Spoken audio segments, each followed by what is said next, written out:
أعوذ بالله من الشيطان الرجيم بسم الله الرحمن الرحيم فلا تعلم نفس ما أخفي لهم من قرة أعين جزاء بما كانوا يعملون۔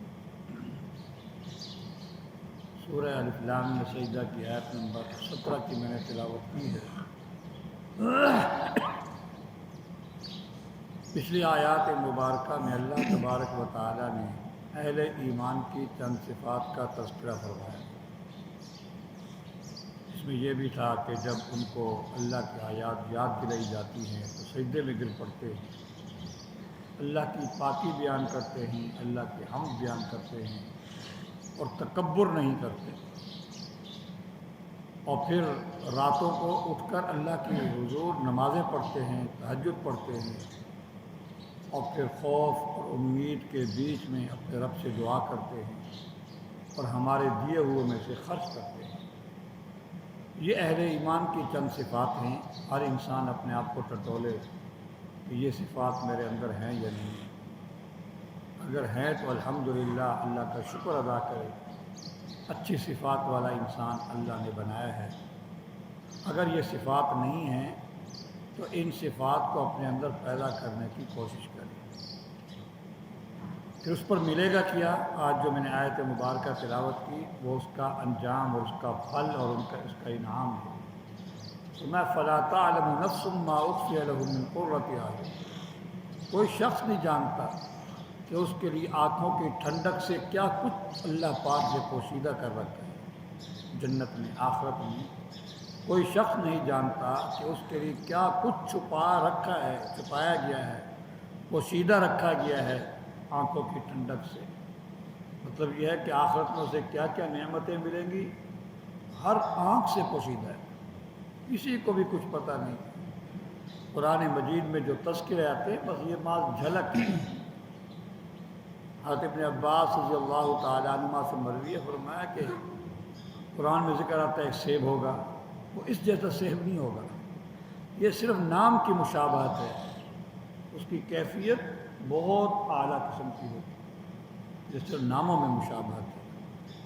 بلکہ ایک پھل جب دوسرے ٹائم کھائے گا تو وہ کچھ اور ہوگا، پھل وہی ہوگا، سیب ہوگا، جب دوبارہ کھائے گا وہ تو بھی متشابہہ، یہ شکل تو ہوئی ہے لیکن ذائقہ کچھ اور ہی ہے۔ حضرت ابن عباس رضی اللہ تعالیٰ عنہ ارشاد فرماتے ہیں یہ جو ذکر آتا ہے چیزوں کا، یہ باغ ہوگا، یہ سیب ہوگا، یہ بیری ہوگی، یہ کیلے ہوں گے، فلاں چیز ہوگی، یہ صرف ناموں کی مشابہت ہے، حقیقت اور کیفیت کوئی نہیں جانتا۔ اسی طرح حضرت ابو ہریرہ رضی اللہ تعالیٰ عنہ سے حضرت ابو ہریرہ رضی اللہ تعالیٰ عنہ سے مروی ہے، بخاری شریف کی حدیث ہے، حدیث قدسی ہے۔ اللہ تبارک و تعالیٰ ارشاد فرماتے ہیں کہ میں نے نیک لوگوں کے لیے کیا کچھ چھپا رکھا ہے، اتنا زیادہ میں نے چھپا رکھا ہے اور ایسی چیزیں چھپا رکھی ہیں، ما لا عین رأت ولا اذن سمعت ولا خطر علی قلب بشر، نہ کسی آنکھ نے دیکھی ہیں وہ چیزیں، نہ کسی کان نے سنی ہیں اور نہ کسی کے دل پر اس کا خیال آیا ہے۔ یہ وہ کیا چیز ہوگی، اس کی کیفیت کا ادراک ہی نہیں ہو سکتا، وہ اس سے کہیں بڑھ کر مزیدار ہوں گی اور کہیں زیادہ مقدار میں ہوں گی، بہت زیادہ مقدار میں۔ دیکھنا تو دور کی بات ہے، کسی کے کانوں میں آواز بھی نہیں پڑی اس طرح، کسی نے سنا تک بھی نہیں ہے کہ وہ کیسی نعمتیں ہوں گی، اور کسی کے دل و دماغ میں اس کا تصور تک بھی نہیں ہے۔ وہ نعمتیں جو ہوں گی وہ ان سے کہیں زیادہ لذیذ ہوں گی، کہیں زیادہ بلند و بالا ہوں گی اور کہیں زیادہ مقدار میں ہوں گی۔ ابو ہریرہ رضی اللہ عنہ کہ اگر تمہیں کچھ شک ہو تو پھر یہ آیت پڑھ لو، فَلَا تَعْلَمُ نَفْسٌ مَّا أُخْفِيَ لَهُم مِّن قُرَّةِ أَعْيُنٍ جَزَاءً بِمَا كَانُوا يَعْمَلُونَ۔ حضرت سعد بن ابی وقاص رضی اللہ تعالیٰ عنہ سے مروی ایک حدیث بخاری شریف میں آتی ہے، انہوں نے ایک عجیب جھلک بیان کی ہے جنت کی نعمتوں کی۔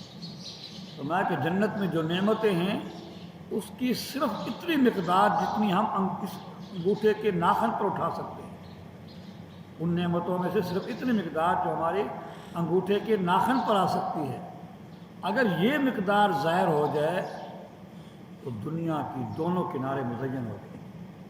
تو اتنی مقدار میں بھی آخرت کی نعمت ظاہر ہو جائے تو دنیا کے دونوں کنارے دونوں افق کیا ہو جائیں؟ مزین ہو جائیں. اور پھر اصل مزید فرمایا کہ اگر کوئی جنت والا جھانک لے باہر اس دنیا کی طرف جھانک لے تو اور اس کے صرف کنگن ظاہر ہو گئے تو کنگن کی روشنی سورج کی روشنی کو ختم کر دے. جس طرح سورج کی روشنی ستاروں کی روشنی کو ختم کر دیتا ہے، بالکل اسی طرح وہ صرف کنگن کی ہلکے سے کنگن کی روشنی وہ پوری دنیا کا اتنا بڑا سورج جو ہے اس کی روشنی کو کیا کر دے؟ ختم کر دے. اور مزید اسی حدیث کے اندر فرمایا کہ کوڑا ڈالنے کی جو جگہ ہے وہ تمہاری دنیا و مافیا سے بہتر ہے. کوڑا ڈالنے کی جو جگہ ہے جس کو ہم کوڑا دان کہتے ہیں وہ دنیا و مافیا سے بہتر ہے. ایسی ایسی نعمتیں اللہ پاک نے جو ہیں چھپا رکھی. فرمایا کہ کوئی شخص بھی نہیں جانتا کہ اس کے لیے کیا کچھ ان کے لیے کیا کچھ چھپایا گیا ہے. آنکھوں کی ٹھنڈک جزاء بما كانوا يعملون، یہ بدلہ ہوگا لوگوں کے اعمال کا.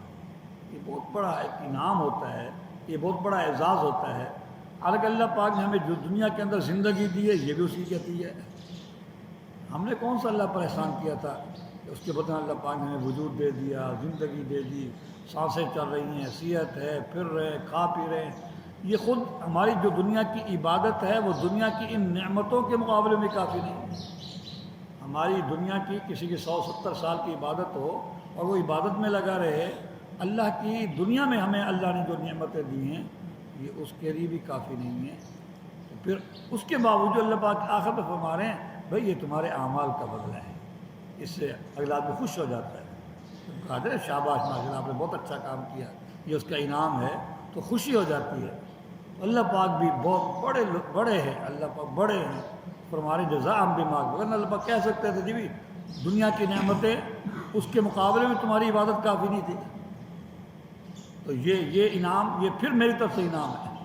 تو اللہ پاک فرما رہے ہیں کہ نہیں تمہارے اعمال کا بدلہ ہے.